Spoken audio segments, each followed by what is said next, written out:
Fala pessoal aqui do canal Conservador Carioca, estamos aqui para mais uma gravação externa, hoje aqui no Museu Histórico Nacional, aqui no centro do Rio.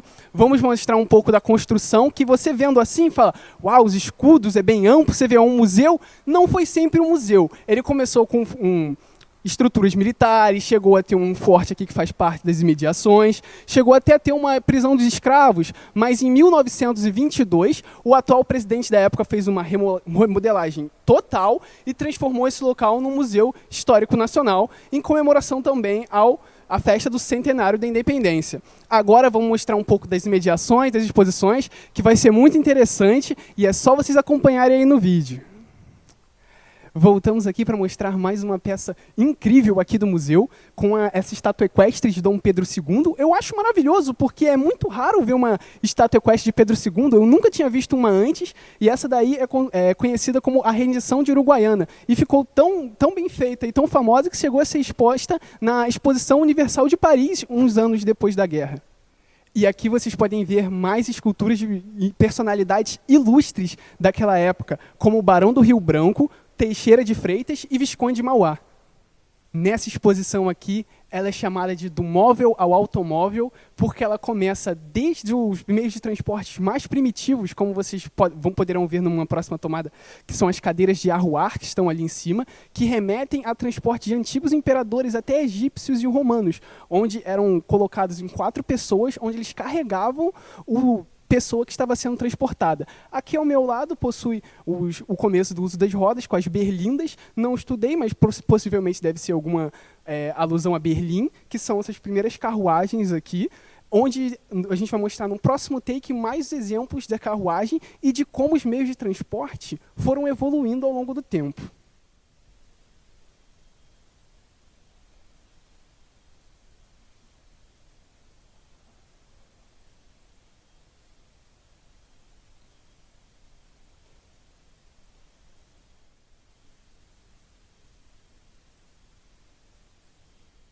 Aqui a gente vê um pouco mais sobre a evolução das carruagens da época, e muito interessante aqui notar essas 3 carruagens ao meu lado, que elas pertenceram a Dom Pedro II, a Dona Teresa Cristina, e essa carruagem aqui, que é até bem simples, era usada nas atividades diárias do imperador Pedro II. Aqui nos encontramos na evolução final das carruagens, sendo essas primeiras usadas na época vitoriana, e no fundo a gente pode ver um carro que é o chamado o Proto, que ele é de 1908 e pertenceu ao Barão do Rio Branco. Ele é um dos primeiros carros, é praticamente uma carruagem com motor a diesel. Ele pertenceu ao Barão do Rio Branco e possui apenas 2 exemplares, um aqui no Museu Histórico Nacional e um lá em Berlim, lá em Munique, na Alemanha.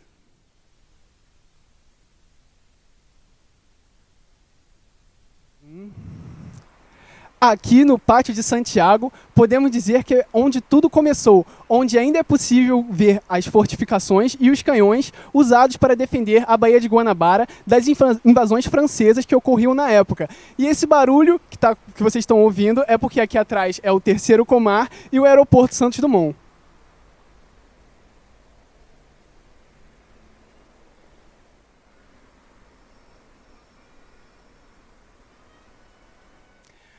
Passando agora para a exposição Construção da Nação, que é uma exposição maravilhosa. Quando eu vi, eu não acreditei. Fala um pouco sobre a construção do Estado brasileiro e de sua independência, mostrando diversos artefatos de Dom Pedro I, inclusive os símbolos nacionais, porque após a independência foi necessária a criação de símbolos que definissem o país, como a bandeira imperial, a Constituição de 84 e os outros símbolos, como o hino nacional.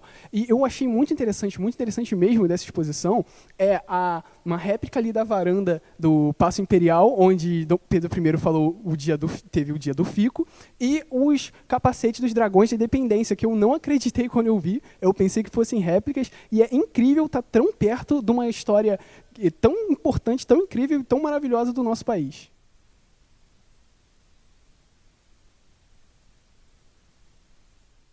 E essa é a réplica da varanda lá do Paço Imperial, onde Pedro I teve seu discurso do dia do fico.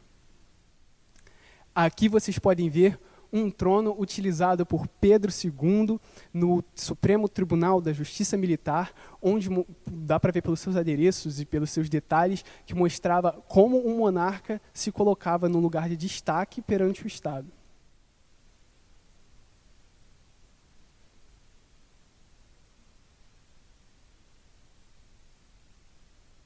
Aqui mostramos um pouco sobre as armas da época e também mostra que o processo de independência do Brasil não foi um processo pacífico, teve muita luta e muita guerra para o Brasil se consolidar como um grande império que ele foi.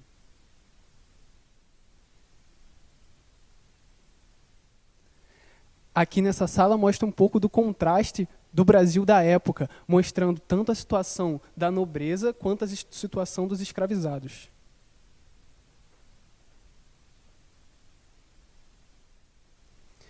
E aqui a gente pode ver um pouco dos momentos tristes da nossa nação, da construção do nosso país, que é da época da escravidão, onde a gente pode ver diversos instrumentos de tortura usados nos escravos na época, para prender os pés junto com as mãos, para prender os membros junto com os pés, para marcar. É um período muito, muito triste, e eu acho muito interessante esse último móvel aqui, usado para prender tanto o pescoço e as pernas dos escravos, que, incrivelmente, no final do período da escravidão, ele foi reaproveitado como um banco.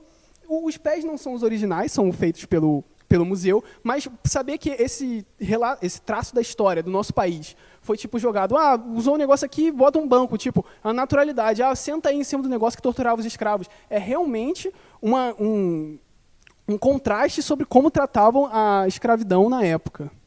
Aqui podemos ver um exemplo de como o nosso imperador lidava com as tecnologias novas da época, com o exemplo de um telefone da época do Império e de uma caixa com um exemplo de cabos submarinos usados para o telefone daquela época.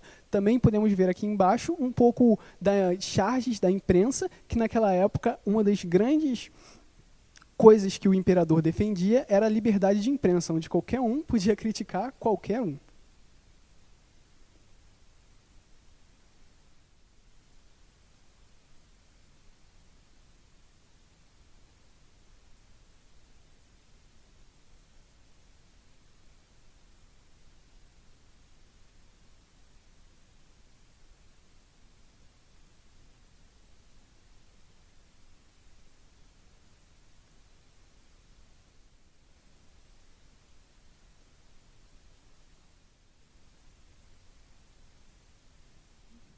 E aqui nessa sala podemos ver, nessa escultura aqui principalmente, que é a alegoria do ventre livre, que mostra um jovem recentemente liberto por essa lei em honra a Dom Pedro II. Nesse lado da sala, podemos ver toda a linha do tempo da abolição da escravatura, desde as primeiras leis proibindo o tráfico de escravos até a Lei Áurea, com a assinatura da Princesa Isabel, chamada também de Redentora. Nessa sala também podemos ver diversas peças, como a pena usada na assinatura da Lei Áurea e vários quadros mostrando essa abolição, todo o processo dessa abolição da escravatura. Aqui podemos ver um pouco da coleção de João Alfredo, um presidente do Conselho dos Ministros, na época em que foi assinada a Lei Áurea, e aqui também podemos ver a pena de ouro oferecida e usada pela Princesa Isabel para a assinatura da Lei Áurea, até por isso que ela é chamada de Lei Áurea, por causa que a pena era de ouro. E aqui podemos ver também mais um trono. Esse trono pertencente também a Dom Pedro II, pertencente ao Senado Imperial, onde ele realizava a abertura e o encerramento das sessões. Também podemos ver um busto de Pedro II, e no final dessa sala também podemos ver diversas partes da nossa história que mostram o início do fim da monarquia. Aqui podemos ver um quadro representando os últimos momentos do Império do Brasil, numa alusão ao último baile da Ilha Fiscal. Aqui nessa parte do museu, entramos na construção da cidadania, que fala um pouco sobre o início e sobre a nossa trajetória na República, tendo aqui atrás de mim a mesa onde foi assinada a Constituição da República. A primeira Constituição da República foi assinada nessa mesa. Também possuímos vários acervos de alegorias à República e também sobre toda a história e todo o processo democrático da República do início até os dias atuais.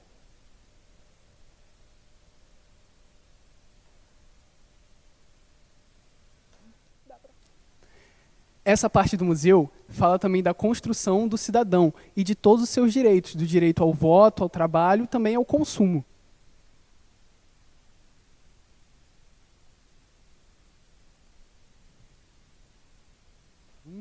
Muito interessante nessa parte, mostra diversos utensílios antigos e tecnologia também, uns computadores que eu nunca vi, umas câmeras estranhas, uns chuveiros de metal. É muito interessante a gente ver essa parte aqui do museu. Nessa parte aqui, mostramos um pouco da memória afetiva da infância, mostrando muitos brinquedos de todas as épocas, como brinquedos dos mais antigos aos mais novos. Olha aí, pessoal, muito legal essa arte aqui, feita de madeira e frasco de desodorante reciclado, com os alfinetes, mostra esse alto relevo da bandeira do Brasil. Achei muito interessante, muito bonito. E no final dessa sala, mostra aqui Joaquim José da Silva Xavier, também chamado de Tiradentes, chamado assim porque ele realmente fazia processo de extração de dente de pessoas na época, que foi um dos primeiros heróis da Inconfidência Mineira. E aqui podemos ver mais algumas artes de Tiradentes recebendo sua sentença e sendo preparado para ser enforcado. Estamos aqui no Pátio dos Canhões, que é a exposição mais antiga aqui do museu, que está aqui desde sua fundação, em 1922. Que temos um dos grandes destaques aqui, o El Cristiano, que é esse canhão paraguai, foi trazido pelo Brasil. E é muito interessante que ele foi feito na fundição de um sino de uma igreja. Aqui temos a doação do portão da família Calmon aqui para o Museu Histórico Nacional. E chegando aqui no final da exposição com essa última frase, que a história é você quem faz.